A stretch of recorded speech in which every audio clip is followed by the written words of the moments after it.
Hello and welcome to the Marine Channel, and I'm going to take you on board what I think is possibly the most remarkable boat we've ever featured on the channel. So don't tune out, stick with it. I want you to see the whole of this boat. It's very special. The boat is called a Stratos 50. It's a Dutch-built boat, and to give you a little bit of background, the company that has built this boat has been selling boats for over 54 years. It's a family-run business called Lengers, and they represent some of the finest boat companies in the world. They sell San Lorenzo, Ferretti, Blue Game, etc., etc. They sell about 100 boats a year. But the owner said at some point he wanted to create his own boat, and he wanted it to be the ultimate boat, a no compromise boat. He wanted to include all the things that he'd seen in other boats, take the very, very best of it and combine it into his own brand. And this is the result: Stratos. This is hull number 3. And it's quite stunning. I'll give you a little bit of fact. It's a category A hull. It's a deep V hull. It's 4.5 centimeters thick. It's a very heavy boat, weighs about 20 tons. But as a consequence, this boat performs incredibly in the weather.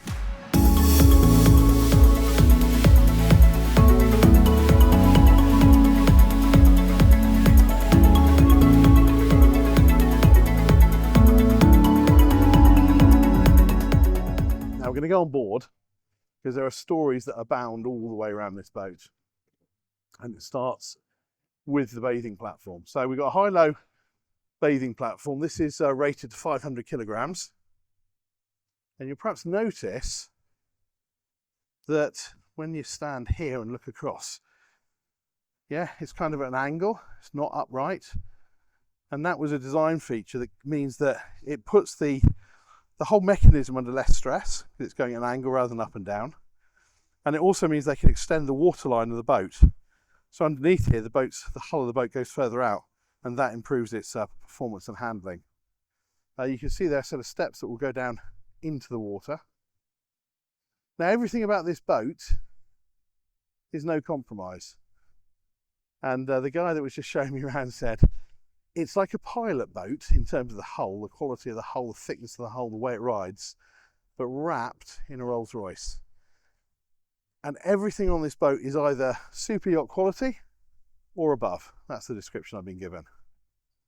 So, what are we looking at here? So we've got this massive sun pad here.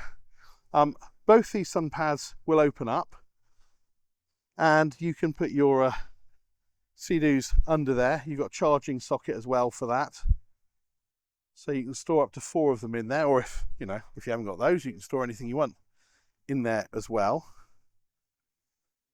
And then this whole area lifts up as well to give you engine access.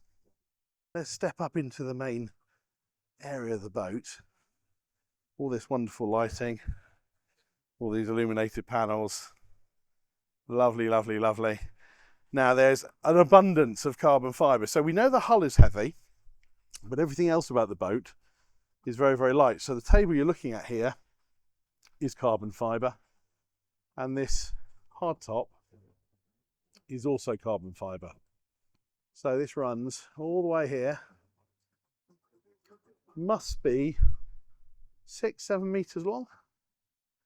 This whole structure, including the supporting pillars, weighs just 325 kilos.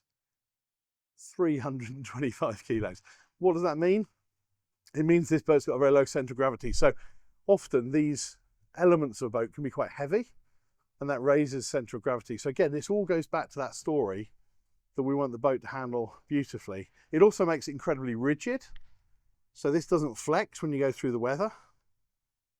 And the third element with carbon fibre is it's really bad at transferring heat. So when you've got the sun beating down on this carbon fibre, it doesn't actually transfer that heat into the area beneath, because you can actually have some covers that go around here. If you look up here, you see there's a rail that goes away. So you can enclose this cover. And if that was a really hot day, you wouldn't want that area to get boiling hot. You've also got the ability to open this hatch here. So you can slide this one all the way forward.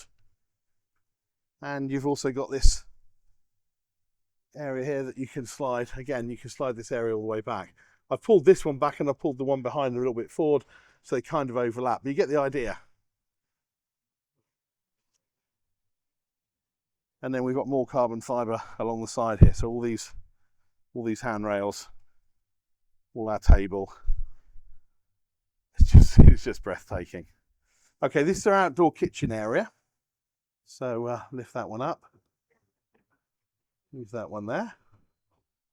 So we've got our hot plate there.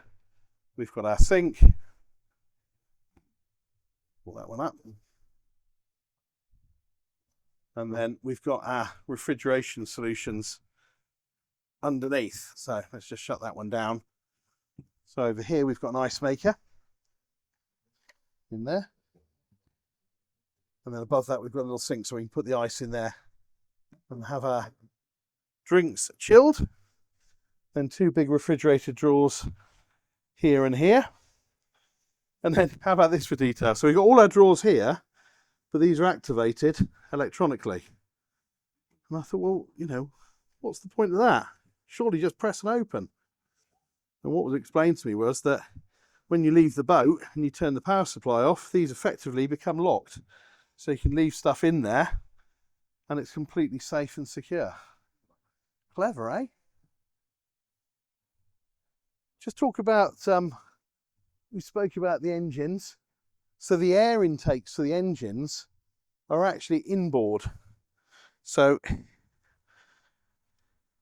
we look up here, that's where the air intake is. What that means is the engine room stays a lot cleaner because the air's coming from inside the boat rather than outside. And again, when the chap said he's done over 400 hours in one of these, he said the engine room remained immaculate.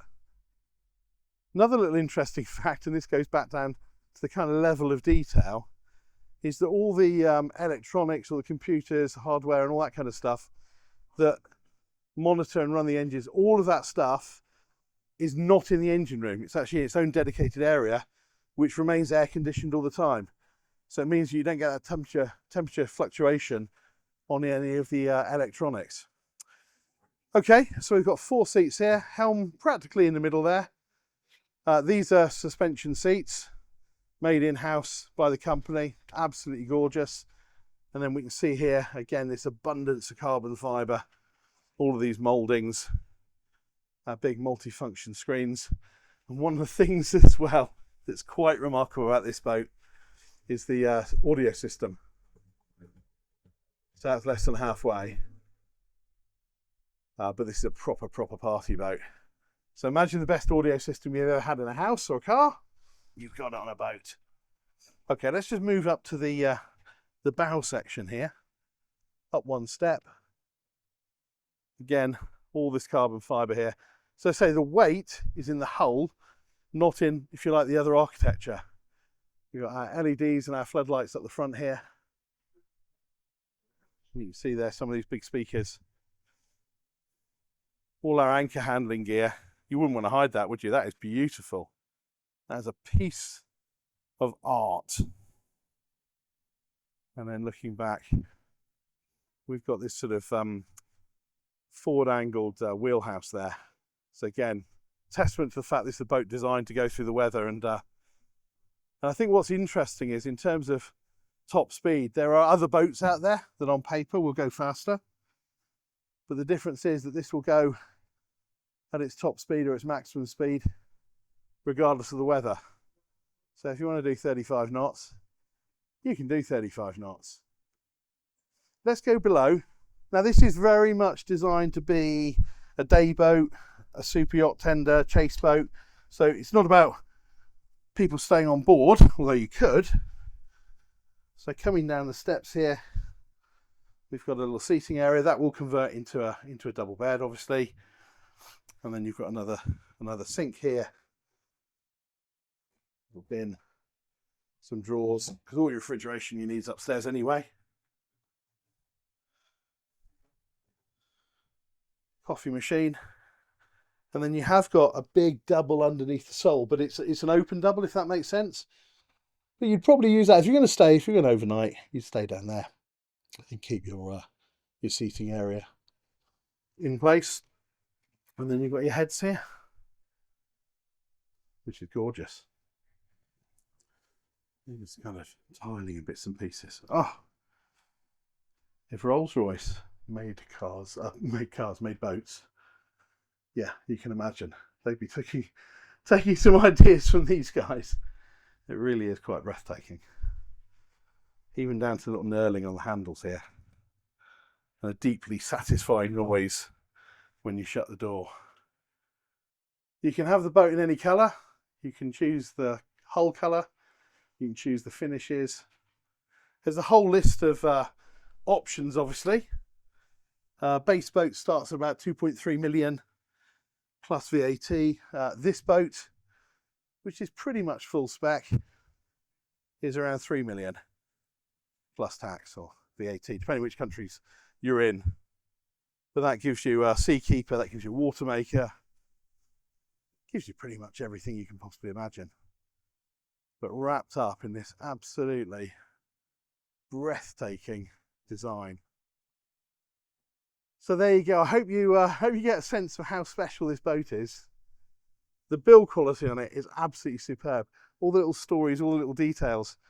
It could only have been designed by a man and a team that knows their boats, that have looked and travelled on some of the best boats in the world, and who clearly had this amazing aspiration to make what they freely admit is the best boat they can possibly make.